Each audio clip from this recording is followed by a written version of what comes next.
je le glorifierai et je l'exalterai, je le proclamerai sur la terre des hommes. Je parlerai de toi,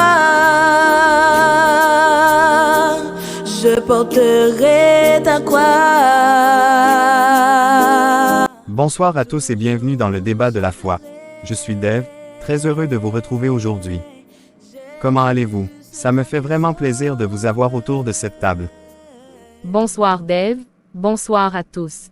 Franchement, ça va bien, merci. Contente d'être là. Bonsoir tout le monde. Toujours un plaisir de discuter ensemble, surtout quand on peut être honnête. Bonsoir Dave, bonsoir à tous. Je suis vraiment heureuse de partager ce moment avec vous. Merci à vous. Ici, on discute sans jugement, avec respect, même quand on n'est pas toujours d'accord. Aujourd'hui, on parle d'un sujet central dans la vie chrétienne, la prière. Mais soyons vrais, est-ce que nous la vivons tous de la même manière? Jeff, je vais commencer avec toi. Quand on te parle de prière, qu'est-ce que ça t'évoque vraiment? Pour être franc, parfois la prière me fatigue. J'ai l'impression de répéter les mêmes mots, sans voir de changement. Attends, tu veux dire que tu doutes de la prière elle-même, ou de la façon dont on la pratique? Plutôt de la façon dont on nous l'a présentée. On nous dit, prie, mais quand rien ne bouge, ça décourage. Psaume 13 verset 2, jusqu'à quand, Éternel, m'oublieras-tu sans cesse? Je comprends ce que tu dis, Jeff, mais pour moi, la prière ne dépend pas des résultats visibles. On ne prie pas pour contrôler Dieu.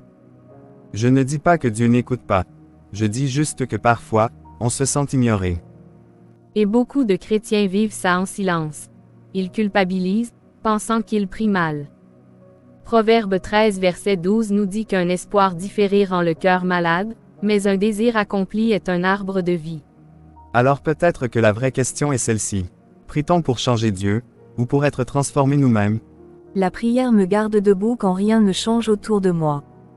Habakkuk 3 versets 17 et 18 nous dit, « Car le figuier ne fleurira pas, la vigne ne produira rien, le fruit de l'olivier manquera, les champs ne donneront pas de nourriture, les brebis disparaîtront du pâturage, et il n'y aura plus de bœufs dans les étables.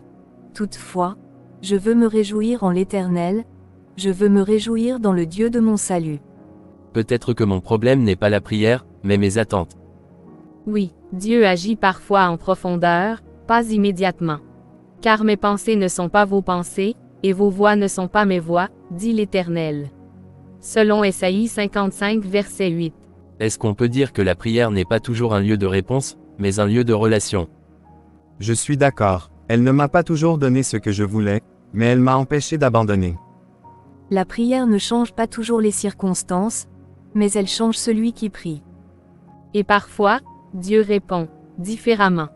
Philippiens 4 versets 6 et 7. Ne vous inquiétez de rien, mais en toute chose faites connaître vos besoins à Dieu par des prières et des supplications, avec des actions de grâce. Et la paix de Dieu, qui surpasse toute intelligence, gardera vos cœurs et vos pensées en Jésus-Christ. Si tu nous regardes et que tu doutes, sache que Dieu entend même les prières fatiguées.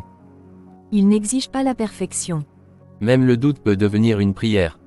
Continue, pas par obligation, mais par relation. Hébreux 11 verset 6. Or sans la foi il est impossible de lui être agréable, car il faut que celui qui s'approche de Dieu croie que Dieu existe, et qu'il est le rémunérateur de ceux qui le cherchent.